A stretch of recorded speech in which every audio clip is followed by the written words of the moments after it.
사랑하는 교회 여러분, 오늘은 10월 10일 주일 아침입니다. 주님의 평화가 여러분 심령과 가정에 함께하기를 축복합니다. 다 같이 찬송 5장 부르심으로 주일 공동예배 하나님 아버지께 예배하겠습니다.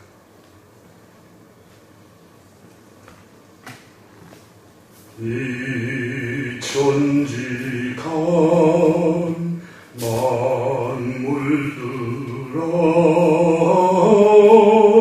복 주시는 주 여호와 전능성부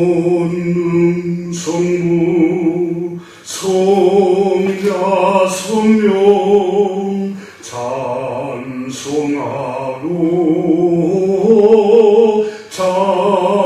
찬송하세. 아멘. 다같이 사도신경으로 신앙 고백하겠습니다. 나는 전능하신 아버지 하나님 천지의 창조주를 믿습니다. 나는 그의 유일하신 아들 우리 주 예수 그리스도를 믿습니다. 그는 성령으로 잉태되어 동정녀 마리아에게서 나시고 본디오 빌라도에게 고난을 받아 십자가에 못 박혀 죽으시고 장사된 지 사흘 만에 죽은 자 가운데서 다시 살아나셨으며 하늘에 오르시어 전능하신 아버지 하나님 우편에 앉아 계시다가 거기로부터 살아있는 자와 죽은 자를 심판하러 오십니다. 나는 성령을 믿으며 거룩한 공교회와 성도의 교제와 죄를 용서받는 것과 몸의 부활과 영생을 믿습니다. 아멘. 처음엔 하나님께 감사기도 올리도록 하겠습니다. 하나님 아버지 감사합니다. 지난 한 주간 동안도 주님께서 우리 모두를 지켜주시고 인도해 주신 은혜 하나님 아버지 감사를 드립니다. 주의 은혜로 우리가 매일매일 살아감을 고백합니다. 하나님 아버지, 지구촌의 모든 사람들에게 그리고 한반도에 살고 있는 백성들에게 주님께서 은혜를 주셔서 평화 가운데 지낼 수 있도록 하나님 아버지 은혜 주심을 감사를 드립니다. 아버지 하나님, 주님의 높으심과 위대하심과 주님의 전능하신 창조주 하나님 되심을 찬양합니다. 성부, 성자, 성령, 성삼위일체 되신 한 분이신 하나님께 예배합니다. 우리의 예배를 주님 받으시옵소서. 예배하는 모든 심령에 하나님의 평안을 부어주시기를 기도하옵나이다. 자비로우시고 은혜가 풍성하신 아버지 하나님, 우리가 하나하나를 생각해 볼 때마다 감사할 일들이 너무나도 많습니다. 생명 주신 것 감사드립니다. 건강 주시고 가정을 주시고 평화로운 땅에서 살 수 있도록 은혜를 주심을 감사를 드립니다. 먹을 것, 입을 것, 쓸 것을 공급해 주신 하나님께 감사를 드립니다. 일할 수 있는 일터와 직장을 주신 하나님 아버지께 감사를 드립니다. 또 우리에게 어려운 시련이 밀려와도 그걸 믿음으로 극복해낼 수 있는 힘을 주신 하나님 아버지께 감사를 드립니다. 하나님 아버지, 우리가 하나님께 지은 불순종의 죄, 우리 마음으로 악한 죄악을 짓고 입술로 행실로 범죄한 모든 죄를 자백하오니 주여 우리를 용서하여 주옵소서. 주님 우리에게 말씀하시기를 형제를 용서하면 하늘에서도 용서할 것이라고 하였습니다. 우리 모두 다 서로 용서하는 마음 주시기를 기도합니다. 주님, 지구촌에 곳곳에 평화를 주시기를 기도합니다. 다툼과 분쟁과 전쟁이 떠나고 폭력과 압제와 살인, 전쟁이 다 그치고 하나님 나라가 어서서히 임하게 하여 주옵소서. 코로나 바이러스 질병으로 하나님 아버지 고통당하는 지구촌에 수많은 영혼들을 불쌍히 여기시고 긍휼히 여겨주셔서 치료의 광선을 받아서 다시금 하나님이 주신 평화 속에서 평안히 모든 주의 백성들이 살아가도록 인도하여 주옵소서. 오늘도 함께하여 주신 하나님께 감사드리며 우리 주 예수 그리스도의 이름으로 감사하며 기도드립니다. 아멘. 이 시간에는 찬송 94장 찬송 부르면서 주님께 준비한 예물을 드리겠습니다.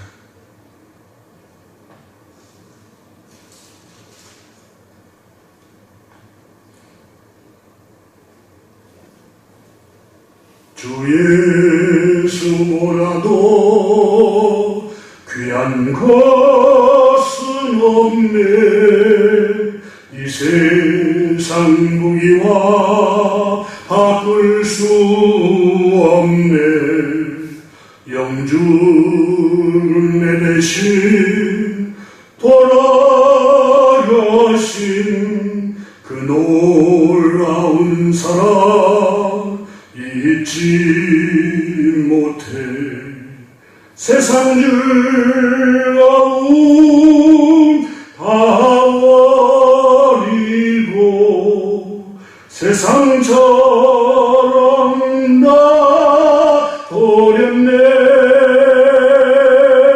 주 예수보다도 귀한 것은 없네. 예수밖에는 없네. 주 예수보다도 귀한 것은 없네. 이 세상 명예와 바꿀 수 없네.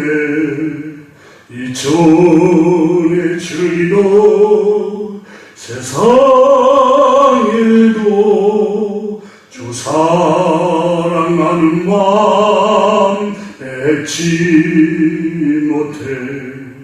세상 즐거움 다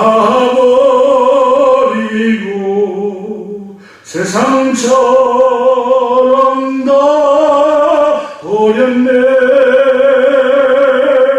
주 예수보다도 귀한 것은 없네. 예수밖에는 없네. 주 예수보다도 귀한 것은 없네. 이 세상 행복과 바꿀 수 없네. 유혹과 핍박이 몰려와도 주 섬기는 내 마음 변치 않아. 세상 즐거움 다 버리고 세상처럼 다 버렸네. 주 예수보다도 귀한 것은 없네. 예수밖에는 없네.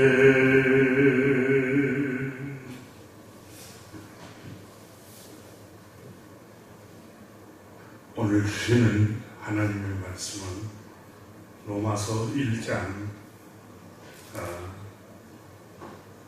21절 말씀부터서 32절까지 봉독하겠습니다. 하나님을 알되 하나님을 영화롭게도 아니하며 감사하지도 아니하고 오히려 그 생각이 허망하여지며 미련한 마음이 어두워졌나니 스스로 지혜 있다나 어리석게 되어 썩어지지 아니하는 하나님의 영광을 썩어질 사람과 새와 짐승과 기어다니는 동물 모양의 우상으로 바꾸었느니라.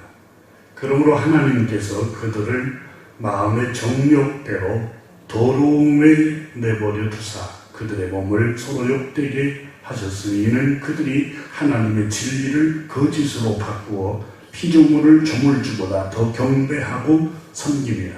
주는 곧 영원히 찬송할 이시리로다. 아멘.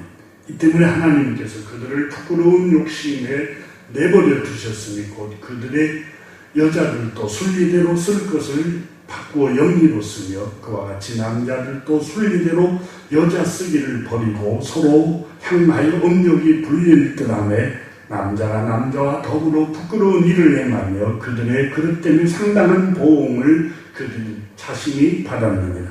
또한 그들이 마음에 하나님 두기를 싫어하며 하나님께서 그들을 그 상실한 마음대로 내버려 두사 합당하지 못한 일을 하게 하셨으니 곧 모든 불의, 추악, 탐욕, 악의가 가득한 자요 시기, 살인, 분쟁, 사기, 악독이 가득한 자요 수군수군하는 자요 비방하는 자요 하나님께서 미워하시는 자요 능욕하는 자요 교만하는 자요 자랑하는 자요 악을 도모하는 자요 부모를 거역하는 자요 우매한 자요 배약하는 자요 무정한 자요 무자비한 자 그들이 이 같은 일을 행하는 자는 사형에 해당한다고 하나님께서 정하심을 알고도 자기들만 행할 뿐 아니라 또한 그런 일을 행하는 자들을 옳다 하느니라. 아멘.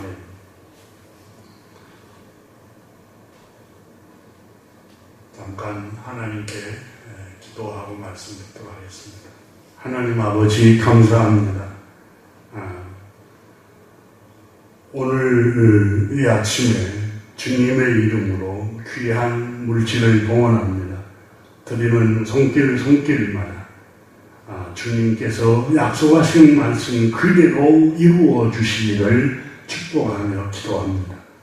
영혼이 잘되고 범사도 잘되고 육체도 강건하게 하옵시며 가정도 늘 평탄한 일로 인도하시되 시련을 혹 만나거나 이길 수 있는 힘과 믿음을 하나님께서 허락하시고 피할 길로 인도하시고 예비하여 주옵소서.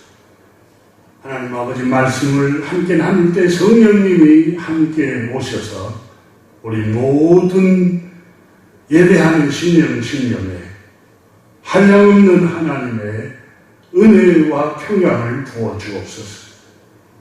주님을 의지합니다. 우리 주 예수 그리스도 이름으로 축복하며 기도드립니다. 아멘.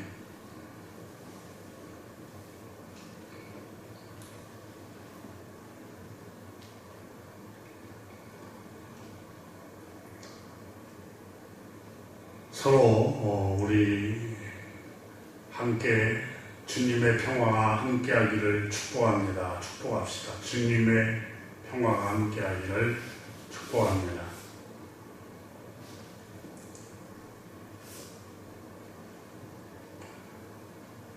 어, 1938년에 노벨 문학상을 받았던 작가 펄북이라는 분이 있습니다. 이분은 부모님이 조국 미국의 땅을 떠나서 중국의 복음을 전하기 위해서 중국에 가서 선교를 하게 됩니다. 어린 시절, 청소년 시절을 그 땅에서 보냈습니다. 이 펄복이라는 작가는 자신의 딸이 행복한 삶을 살기를 바라면서 따라 너는 인생을 이렇게 살아라 라는 책을 썼습니다. 그 책에 보면 딸의 행복한 삶을 살기를 얼마나 간절히 바랬던가를 발견할 수가 있는데, 한 단락을, 챕터를 한번 소개할까 합니다. 인생에서 따라 행복은 말할 나위 없이 중요하다. 불행한 사람에게는 보람이라 할 만한 게 없단다. 이 폴록은 인생의 행복은 보람이라는 게 느끼면서 살아가는 것이 행복의 한 요소임을 지적을 합니다. 불행한 사람에게는 보람이라고 할 만한 게 없다고 단언했습니다. 불행은 아주 간단하고 따라 쉽게 닥쳐온단다. 일상의 사소한 일이 원활하게 돌아가지 않으면 불만이 생기게 되고, 이 불만이 쌓이면 행복으로부터 멀어지게 되는 것이다. 그러다가 마침내 심각한 재앙이, 어려운 일이 닥치게 되면 인생은 견디기 어려운 것이 되고 만단다.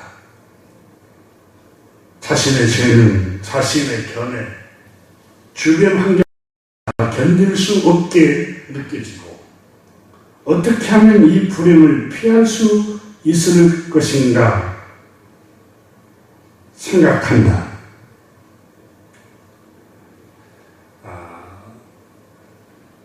그래서 작가 폴록은 불행이 닥치기 전에 불행이 들어오지 않도록 먼저 선수를 취하라고 말합니다.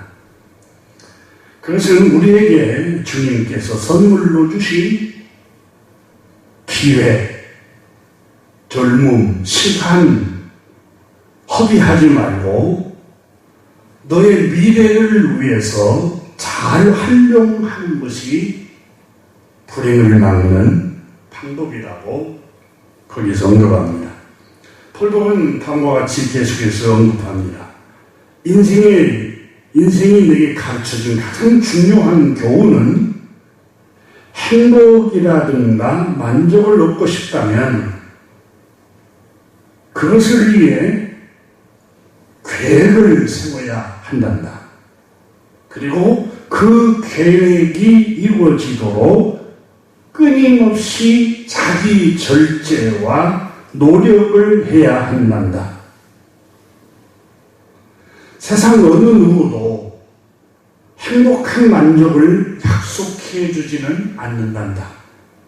그래도 우리는 저마다 재능과 가능성을 지니고 있어서 그것을 잘 활용하면 행복에 이를 수 있는 도구가 된단다. 그 도구가 바로 무엇인가 하면 의지란다. 의지를 잘 사용하는 사람들은 만족을 느끼며 행복을 손에 넣게 될 수 있답니다. 그러나 이 의지를 절대로 쓰지 않는 사람들이 있단다. 그런 사람들은 불만 속에 질질 끌려들어가 불행을 영원히 되풀이하고 만다. 의지는 곧 행동을 말한단다. 행동으로 옮기지 않을 때 인간은 행복을 창조해낼 수 없단다. 그러면 무엇이 의지에게 지시를 내리는 것일까? 의지는 단독적으로 작동하지 않는단다. 그것은 다만 도구에 불과하는 것이다. 의지를 작동시키는 것은 우리의 뇌란다. 생각, 이 생각이 의지를 작동시켜 행동하게 만든단다. 너 따라 행복해지고 싶다면 오늘 미루지 말고 지금 행동해야 된단다. 하지만 인간의 의지는 게으름백이란다. 웬만한 강요가 아니면 움직이려고 하지 않는 것이 우리의 의지요, 우리의 행동이란다. 절박하고 실패하고 다 잃어버리고 나서야 행동할 걸 강한 의지를 갖고 절제를 하며 더 나은 미래를 위해서 행동할 걸 이렇게 후회하기 십상이랍니다.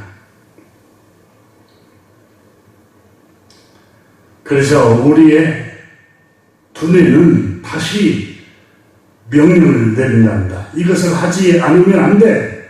내가 행복하기 위해서 지금 해야만 해. 두뇌는 명령을 한단다. 해라. 하라니까 해야 돼. 하라고 하고 강조하는 것이 우리의 두뇌다.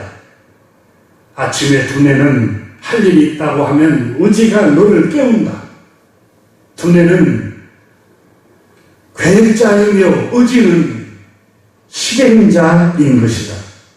만일 예술가가 목적을 위한 노력을 게을리하거나 유유자적 시간을 허비하고 흘려보낸다면 결국 자기 자신에게 만족하지 못하고 금방 불행해지고 말 것이다. 벌써 몇 년이나 일을 하고 나는 있으면서 나는 여전히 아침마다 글을 쓰는 타자기 앞에 앉아 있으면서 내 마음속에 핑계를 몇 가지 떠올리곤 한단다. 일에 몰두하기 위해. 그래서 나는 채찍이 필요한 때도 있다. 그럴 때 두뇌가 이 채찍을 휘둘러 준단다.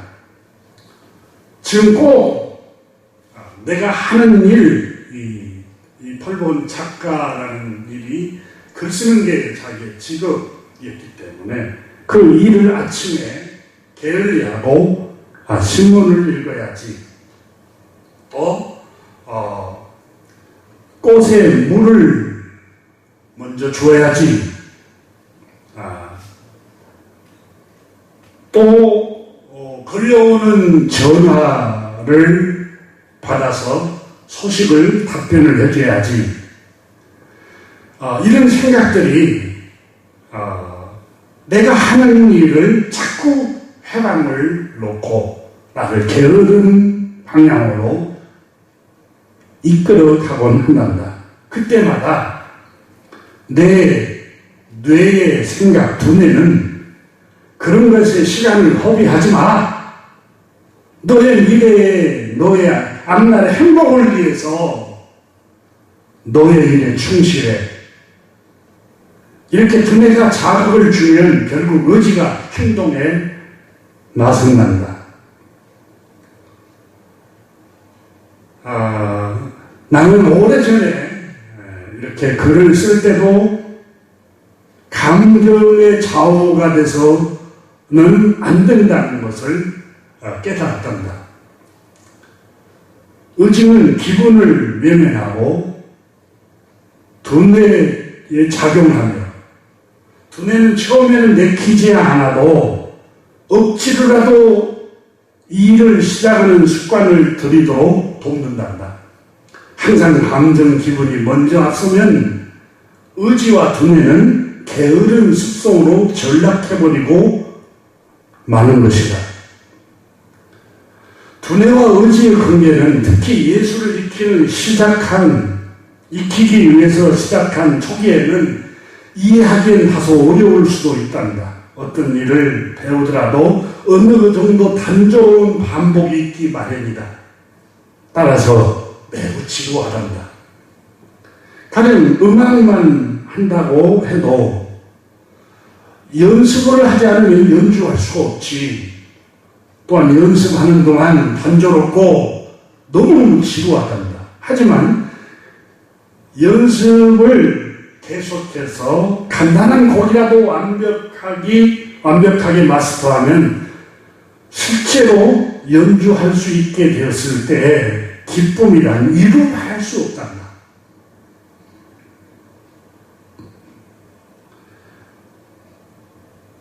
연주가 초보적인 단계에 벗어나지 못하더라도 정확한 지식이 기반이 되어 있으면 전혀 모를 때와는 다른 즐거움을 선사할 것이다.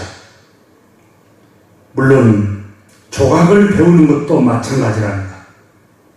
그림을 그리는 것, 모든 학문을 하는 것, 어떤 장르이든 마음먹고 계속 반복하면 마침내 만족할 만한 결과를 얻을 수 있고 순수한 행복으로 마음을 가득 채울 수 있단다. 무엇인가 창조하는 인생은 지루할 틈이 없으며 사람 그 자체로 지루함에서 벗어날 수가 있기 때문이란다. 이 펄벅이라는 작가는 행복은 우리의 의지를 사용해야만이 행복할 수 있다는 점을 딸에게 강조를 합니다. 하나님께서 우리에게 주신 여러 가지 도구들이 있습니다. 우리를 행복하게 할 수 있는 두뇌, 그리고 의지, 행동할 수 있는 의지. 펄벅이라는 작가는 자기 딸에게 딸아 행복해지기 위해서는 행동해야 된단다. 조금 지루하고 단조로워도 계속해서 너의 앞날을 위해서 행동하라. 미루지 말고 의지를 사용해서 행동할 것을 강조하면서 주님이 주신 그 도구에 왜 방치해 놓고 사용하지 않는 거냐라고 책망을 했습니다. 오늘 본문은 죄로 타락한 인간의 마음이 어두워져서 하나님께서 우리에게 행복할 수 있도록 모든 것을 선물로 주신 것을 잊어버리고 살아갑니다. 이미 주어진 선물 가지고 있습니다. 건강한 몸, 또 두뇌, 그리고 행동할 수 있는 마음만 먹으면 결단만 하면 행동할 수 있는 의지가 있습니다. 하나님께서 우리에게 주신 선물들입니다. 그것을 사용해서 행복한 삶을 만들어 갈 것을 펄벅은 말했습니다. 오늘 본문의 로마서에 나오는 바울 선생님도 왜 사람이 불행해지는가? 왜 하나님의 징조를 받아서 불행하게 살아가는가?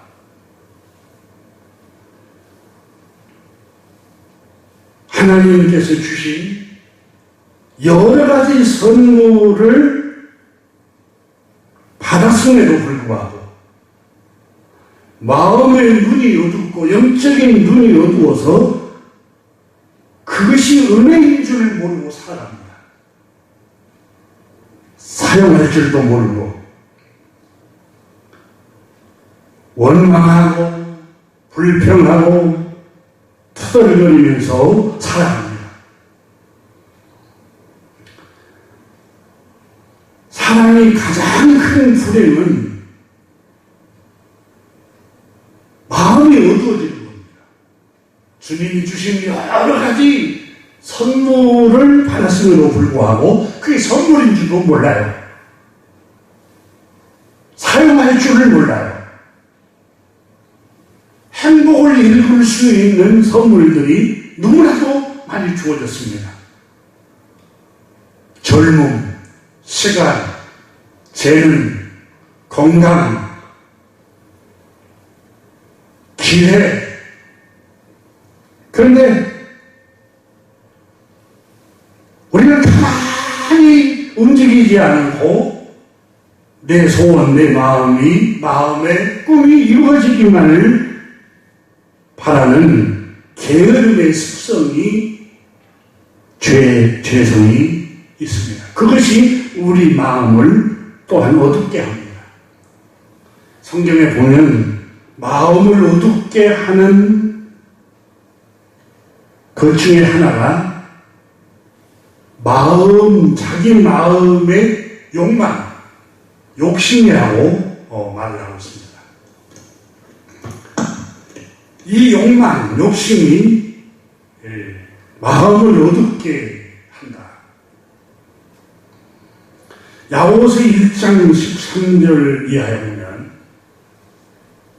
사람이 유혹을 받을 때, 마음이 자꾸 끌려갈 때 그 말입니다. 주님은 아무에게도 유혹하지도 아니하시며 오직 각 사람이 끌려가고 유혹을 받는 것은 자기 욕심에 끌려 미혹 때문이라고 기록하고 있습니다. 야고보서 4장에는 1절 이하에 무엇 때문에 여러분 가운데 싸움이나 분쟁이 일어납니까? 우리 마음에 무엇 때문에 갈등이 일어나고 다툼이 일어나고 내 스스로 마음에 분쟁이 일어납니까? 그것은 여러분 마음속에 육체 안에 갈등하는 이유는 육신의 욕망, 욕심 때문에 생기는 것입니다. 여러분은 욕심을 부려도 얻지 못합니다. 싸워 경쟁하고 다른 사람을 쳐서 살인을 하고 탐욕을 내어도 가지지 못합니다. 다투고 싸워도 그것은 가지지 못합니다. 그것은 하나님께서 은혜로 주셔야만이 가능합니다. 이렇게 말합니다. 로마서 1장은 더 근원적으로 말씀을 합니다. 인간의 욕망과 악한 생각, 어두움의 생각, 어디로부터 오는가? 그러니까 마음이 어두워지는 게 욕심, 욕망이라고 하는데 이 욕심은 무엇으로부터 오는 것인가? 오늘 본문 로마서 1장에서는 말씀을 합니다.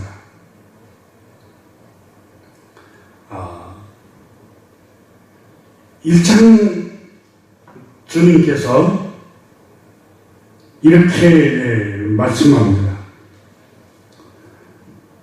21절에 보면은 하나님을 알되 하나님을 영화롭게도 아니하며 감사하지도 아니하고 오히려 생각이 허망하여지며 미련한 마음이 어두워졌나니 원인은 하나님을 영화롭게 하지 않는 데서 온다.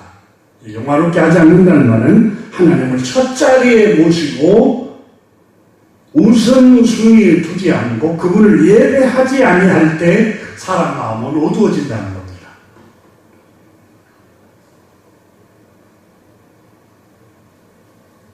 생각이 헛되고 허망한 것으로 생각이 이끌려간다는 겁니다. 그리고 마음이 어두워져 있기 때문에 스스로 자기를 지혜롭게 생각한다는 겁니다. 왜 그렇게 되었을까요?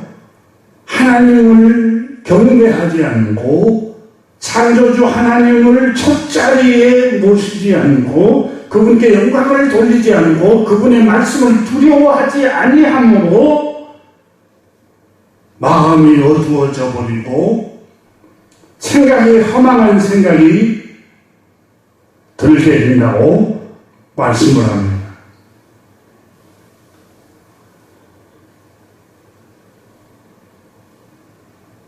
그래서 마침내 23절에 영원하신 영광의 하나님을 예배하지 않고 오히려 부패하고 냄새나고 썩고 없어져 버릴 물질, 그 중에 사람과 새와 동물을 우상으로 섬기는 그것들에게 복을 빌고 그것들의 형상을 만들어 놓고 제사를 드리며 재앙이 임하지 않도록 섬기고 있는 모습으로 전락해버린다.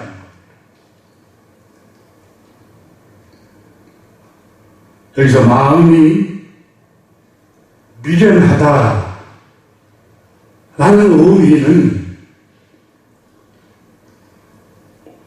오늘 본문의 21절에 미련한 마음이 어두워졌나니 이 미련한 마음 아시네토스라는 헬라 단어인데 지각이 없는 우둔한 이해력이 없는 어리석은 분별력이 없는 그런 뜻입니다. 창조주 하나님을 두려워함이 없는 사람들, 창조주 하나님을 그 마음에 모시지 않고 첫 자리에 두지 않고 예배하지 않는 사람들은 이렇게 아시네토스, 지각이 없어진다는 겁니다. 내가 섬겨할 분이 누구인지, 내가 예배하고 복을 빌어야 할 대상이 짐승인지 동물의 형상인지 창조주 하나님인지 분별을 못할 정도로 마음이 미련해진다는 겁니다.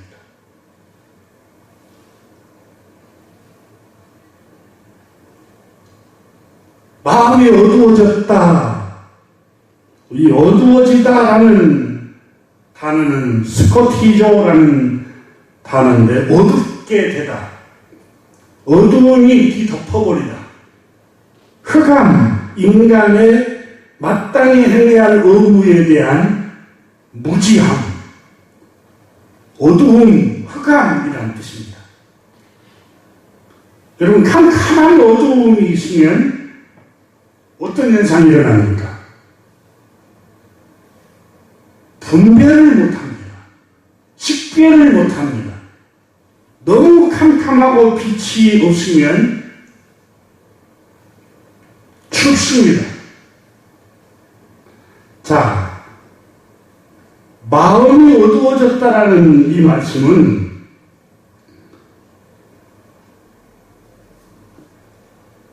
분별을 못한다.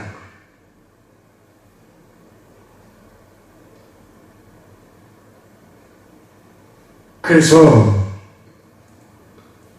내가 누구인지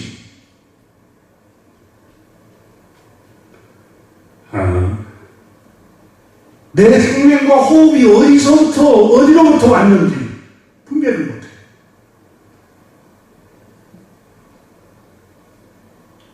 내 생명과 호흡은 누구의 손에 달려있는지 분별을 못합니다.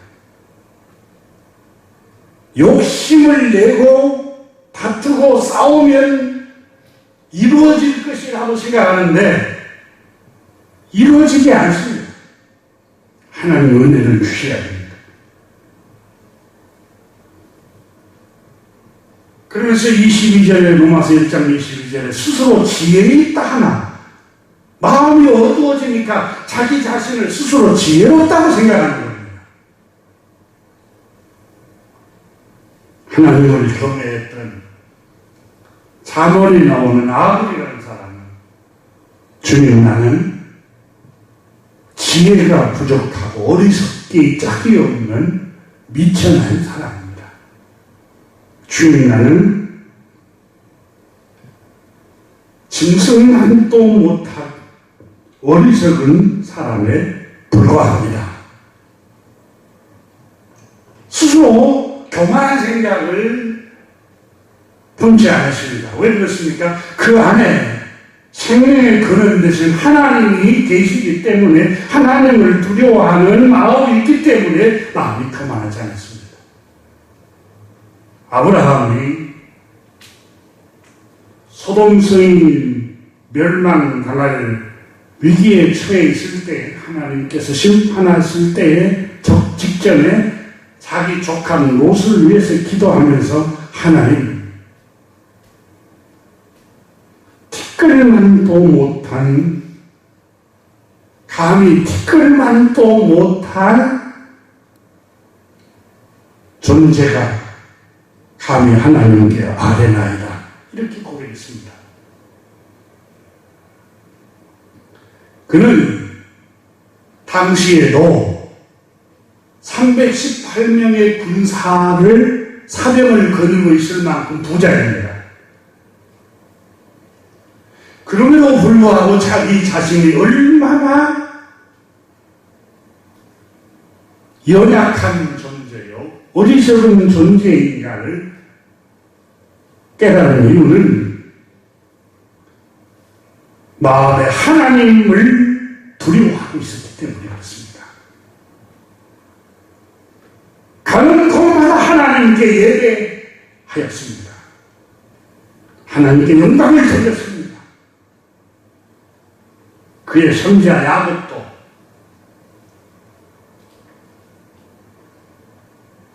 애굽의 임금 바로 임금이 당신의 나이가 몇이오라고 물을 때 그런 고백이 있습니다. 이 늙은이 나이가 많지 않습니다. 나그네입니다. 잠깐 머물다가 지나가는 나그네 인생입니다. 아무것도 아닙니다. 라고 고백합니다. 그런데 하나님을 영화롭게도 하지 아니하고 하나님을 예배하지 아니하고 하나님의 말씀을 두려워하지 않는 사람은 스스로 자기 자신을 지혜롭게 여기는, 의롭게 여기고 지혜롭게 여기고 교만하고 의가 있고 분노가 있는 사람으로 스스로 생각하는 겁니다.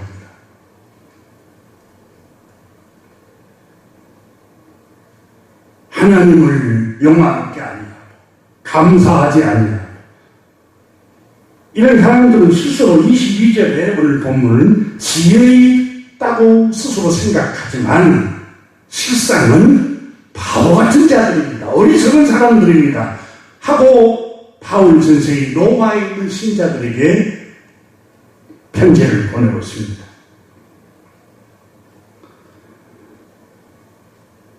로마서 1장 23절에 세상 모든 만물을 지으시고 우리 인간을 창조하신 창조주 하나님을 두려워하지 아니하며 예배하지 아니하므로 22절에 인간은 교만하게 되고 스스로 지혜롭다고 생각하는 어두움에 빠진다는 겁니다.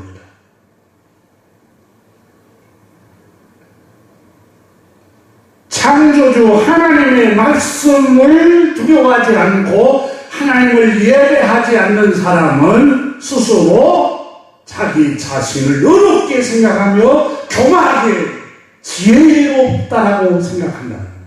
나는 경륜이 많은 사람이야.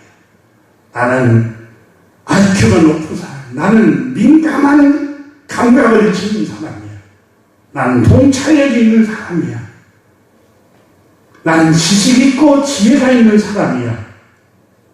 누구보다도 나는 똑똑한 사람이야. 이렇게 지혜 있다고 생각하는 게 그 심령에 하나님을 알되 하나님을 영화롭게 하지 아니하므로 그런 생각이 든다는 겁니다.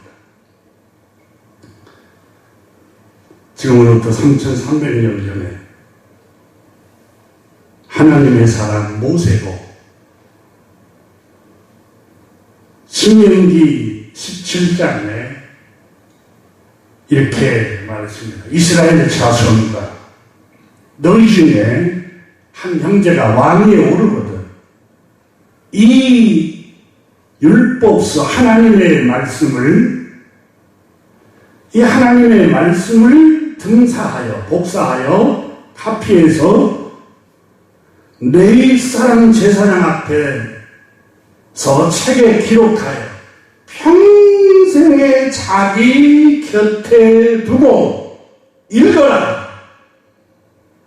여러분 옛날에 저 어린 시절에 교회를 열심히 다니고 교회 직분을 맡은 장로님, 권사님들 꼭 성경책을 이렇게 끼고 교회를 다녔습니다. 근데 평생에 자기 곁에 끼고 다녀라 이렇게 주님 말씀하시지 않고 평생에 자기 곁에 두고 읽어라 이렇게 말씀하셨어요. 끼고는 다니고 집에다 예배 끝나면 던져놔버립니다. 근데 신명기 17장에 보면은 평생에 자기 곁에 두고 읽어라. 그리고 주님을 경외하는 법을 배우며 이 율법의 모든 말과 규례를 지켜 행할 것이다.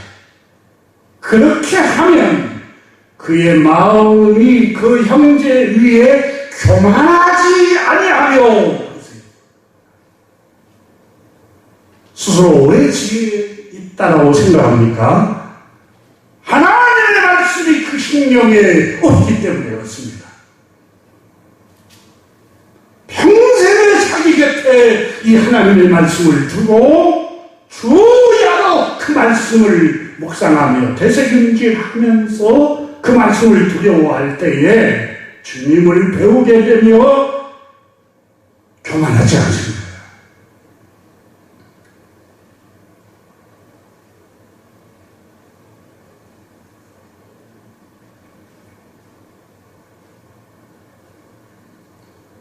하나님을 두려워하지 아니하고 그 말씀을 믿고 순종하지 아니할 때 사람의 마음이 어두워지고 생각이 허망해지고 마음이 어두우니까 분별력을 잃어버리고 분별력이 없으니까 어리석음에도 불구하고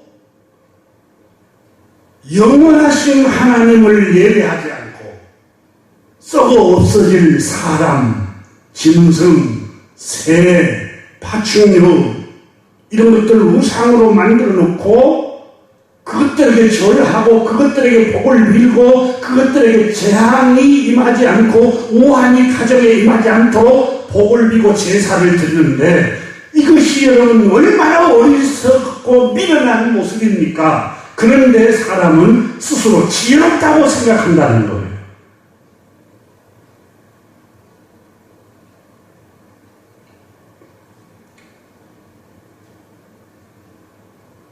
창조주 하나님을 예배하지 아니하고 그분의 말씀을 두려워하지 않고 묵상하지 않고 첫 자리에 모시고 되새김질하지 아니하면 마음이 어두움으로 가득 찹니다.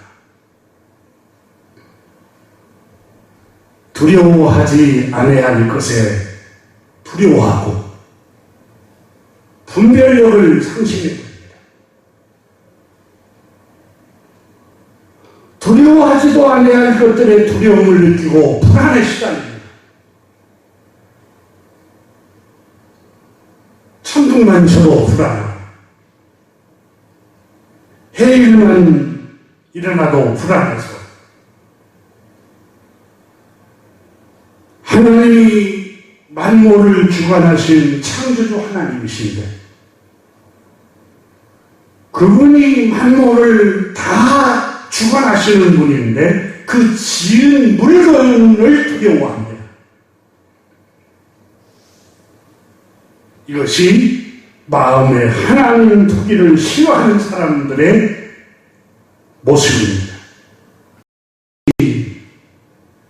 지금으로부터 3000년 전에 하나님의 사람 다윗이라는 사람은 시편 53편 1절에 미련한 자는 그 마음에 창조주 하나님이 없다라고 생각한도다. 그래서 그들은 생부패하며 창조주 하나님을 두려워하는 마음이 없으니까 마음이 부패해지며 진실함이 없고 가증된다. 그래서 시편 53편 5절에 그들이 두려움이 없는 곳에서 크게 두려워하였으니 두려워하지도 않아야 할 대상을 보고 두려워한다는 겁니다.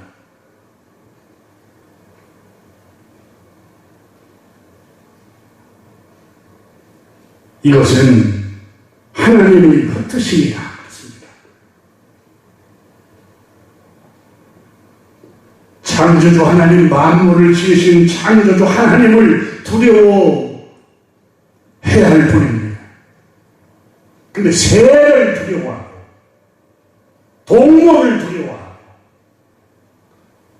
부패하고 마음이 썩고 없어져 버릴 사람을 두려워서 그들의 형상을 만들어 놓고 그것들에게 절하고 그것들에게 복을 빌고 있습니다. 얼마나 어리석은 모습입니까?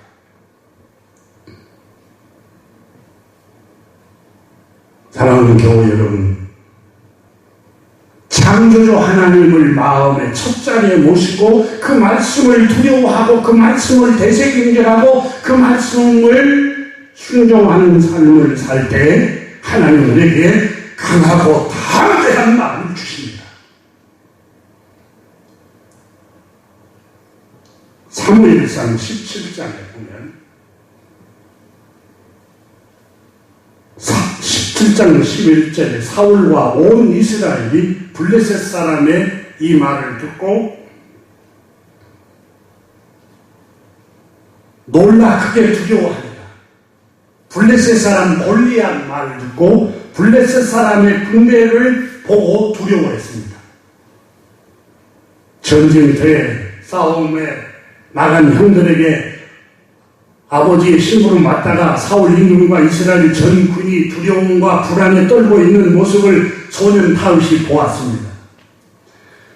소년 다윗이 도착했을 때 블레셋 군대 골리앗 장군이 우렁찬 목소리로 겁을 주는 소리가 울려 퍼졌습니다. 소년 다윗의 가슴 속에 그 소리를 듣고 용솟음 치는 확신이 솟구쳐 올라왔습니다. 사무엘상 17장 26절에 다윗이 말하여 할례받지 않는 블레셋 사람이 누구 위에 살아계신 하나님의 군대를 모욕하겠느냐? 이런 강한 샘물이 솟구치는 것처럼 강한 새 힘이 솟구쳐 올라왔습니다. 사울 임금과 군대 장관들은 떨고 있는데 하나님을 첫자리에 모신 다윗의 마음에는 강하고 담대한 확신이 솟구쳐 오른 겁니다.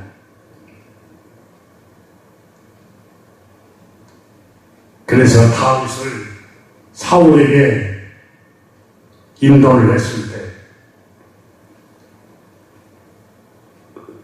이스라엘 임금님, 블레셋 사람과 저 골리앗 때문에 두려워하지 마십시오. 이 소년이 임금과 장군들에게 두려워 떨고 있는 사람들에게 말합니다. 내가 가서 저 블레셋 사람을 때려 눕혀버리겠습니다. 사울 임금이 말합니다. 너는 소년이요. 저 블레셋 골리앗은 어려서부터 용사임이니라. 다윗이 임금님 걱정하지 마십시오. 주의 종이 아버지 양을 지킬 때 사자나 곰이 와서 양을 때려서 새끼를 물어가면 내가 따라가서 그것을 치고 그 입에서 새끼를 건져냈고 그것이 얼마나 나를 해하고자 하면 내가 그 수염을 잡고 그걸 쳐 죽였습니다. 주의 종이 사자와 곰도 쳐서 죽였는데 살아계신 하나님의 군대를 모욕한 이 할례받지 않는 블레셋 사람이니까 그가 그 짐승에 하나같이 데리고 말 것입니다. 주님께서 나를 사자의 발톱과 곰의 발톱에서 건져내었은즉 나를 이 블레셋 사람의 손에서 건져내고도 남으실 겁니다.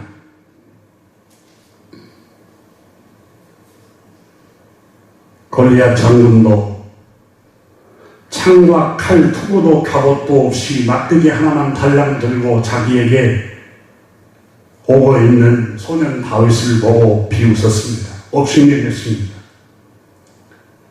사람은 외모로 판단할 것이 아닙니다. 이 골리앗은 소년 다윗에 의해서 물맷돌 하나에 쓰러져 죽습니다. 사무엘상 17장 42절에 그 블레셋 사람이 둘러보다가 다윗을 보고 업신여기니 이런 그가 젊고 붉고 용모가 아름다웁니다. 사람을 외모를 보고 업신여기면 실패합니다. 낭패를 당합니다.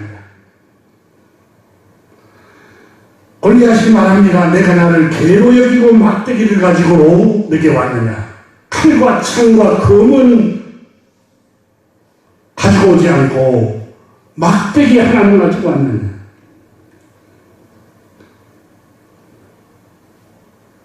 너를 저 공중의 새들과 짐승의 밥이 되게 할 것이다.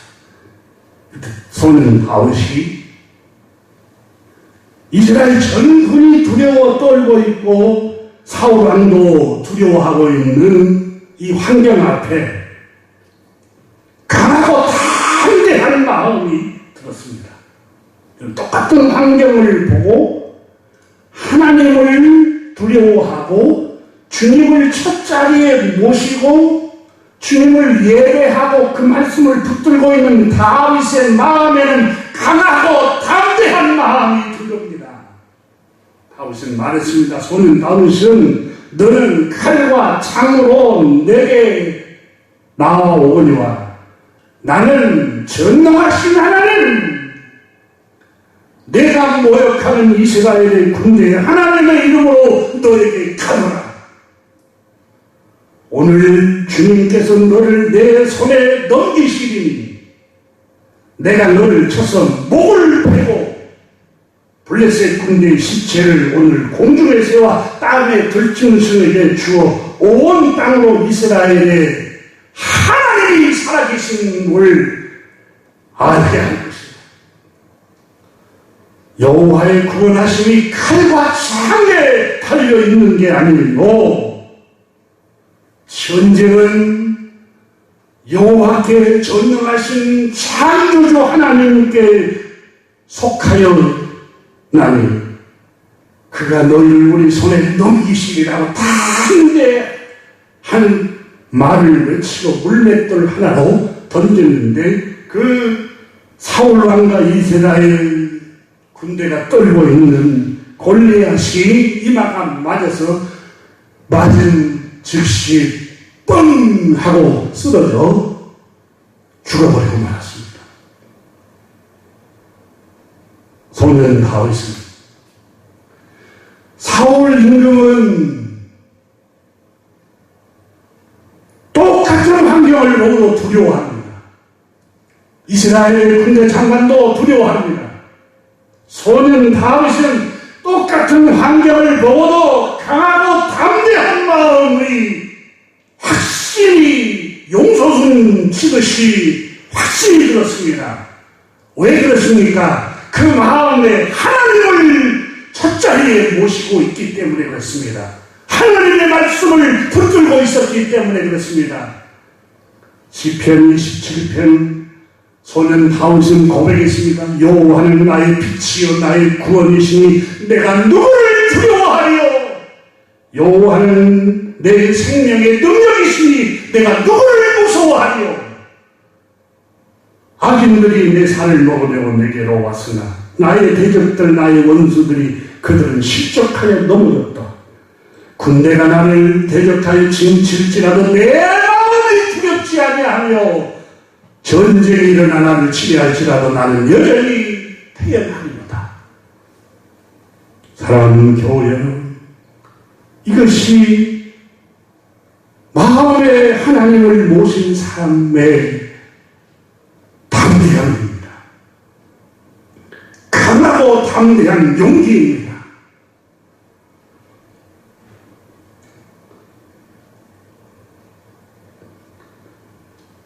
주님께서는 다윗을 통해서 소년 다윗을 통해서 하나님을 마음에 모시고 첫자리에 모시고 그분께 감사하고 그분께 영광을 돌리고 주님을 예배하는 사람들에게 이런 강하고 담대한 마음을 하나님이 주시는 것입니다.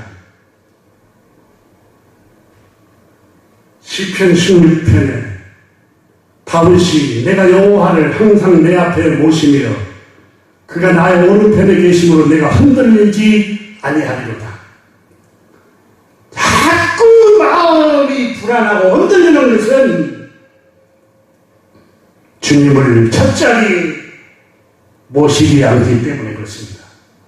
오늘 본문도 하나님을 알기는 알아요. 하나님을 섬기기는 섬겨요. 근데 하나님을 영화롭게 하지 않아요. 하나님을 첫자리에 모시고 살지를 않아요. 그래서 두려움이 없는 그곳에서 두려워하게 되고 생각이 허망해지고 마음이 어두워지니까 분별력을 잃어서 짐승 앞에 엎드려서 그것들에게 절하고 스스로 지혜롭다고 생각하는데 실상은 어리석은 삶을 살고 있게 되었다고 바울 선생은 로마에 있는 신자들에게 말씀을 전하고 있습니다. 창조주 하나님을 마음에 모시지 않고 예배하지 않는 사람들, 삶의 우선순위의 첫자리에 주님을 섬기지 않는 사람들은 이렇게 생각이 허망해지고 마는 겁니다. 주님을 예배하지 않는 사람들, 두려워하지 않는 사람들을 삶의 우선순위에 주님을 첫자리에 두지 않는 사람들은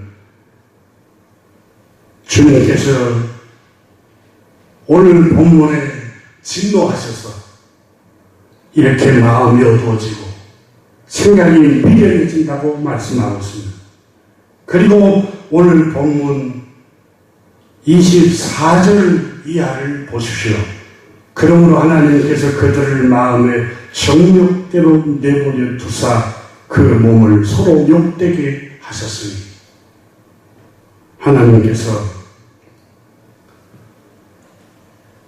주님을 영화롭게 하지 않고 첫자리에 모시지 않을 때 주님은 또 우리에게 재앙을 내리신다고 24절에 말씀하고 있습니다. 계속해서 다음 주에 이 강의를 이어나가겠습니다. 기도하겠습니다. 하나님 아버지 감사합니다. 오늘 이 아침에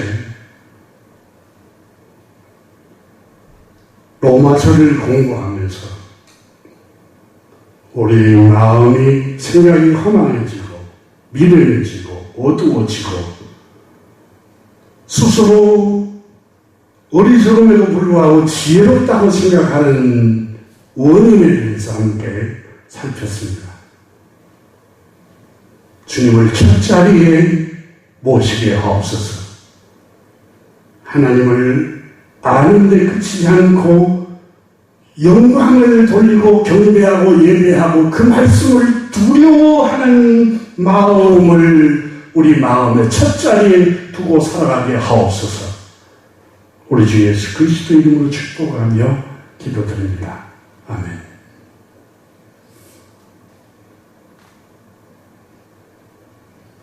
다 같이 찬송 289장 찬송함으로 기도하고 예배를 하겠습니다. 289장입니다.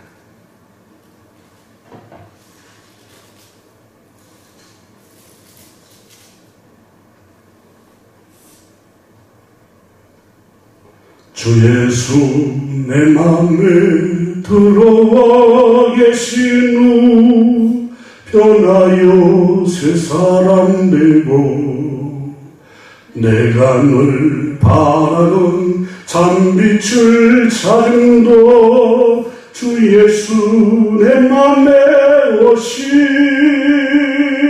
주 예수 내 맘에 오신 주 예수 내 맘에 오신 물밀듯 내 맘에 기쁨이 넘치는 주 예수 내 맘에 오신 주 예수 내 맘에 들어와 계신 후 망령된 행실을 끊고 머리털보다도 더 많던 내 죄가 눈보다 더 이어졌네. 주 예수 내 맘에 오신 주 예수 내 맘에 오신 물밀듯 내 맘에 기쁨이 넘치는 주 예수 내 맘에 오신 내 맘에 소망을 든든히 가지는 주 예수 내 맘에 오신 어심의 구름이 사라져 버림도 주 예수 내 맘에 오신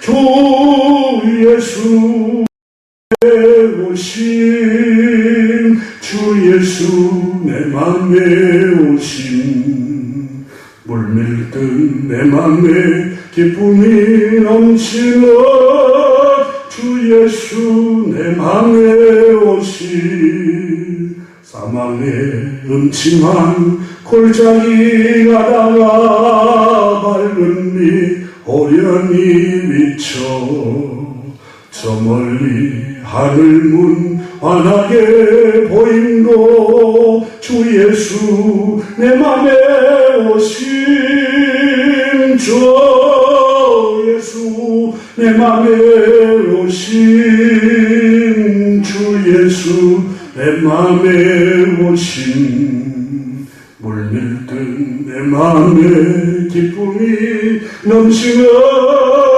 주 예수 내 맘에 오신 내가 저 전성에 올라가 살기는 주 예수 내 맘에 오신 전성에 올라가 주님을 뵈니 그 기쁨 비길 데 없네. 주 예수 내 맘에 오신 주 예수 내 맘에 오신 물밀듯 내 맘에 기쁨이 넘치는 주 예수 내 맘에 오신 축도하고 예배를 하겠습니다. 지금은 우리 구주 예수 그리스도의 은혜와 우리 하나님 아버지의 영원하신 사랑과 성령님의 감화 감동하심과 지키심과 인도하심과 교통하심, 오늘 예배하는 모든 주님의 백성들 신령신령으로 지천만 노이 이제부터 영원토록 함께 계시기를 축원하옵나이다. 아멘.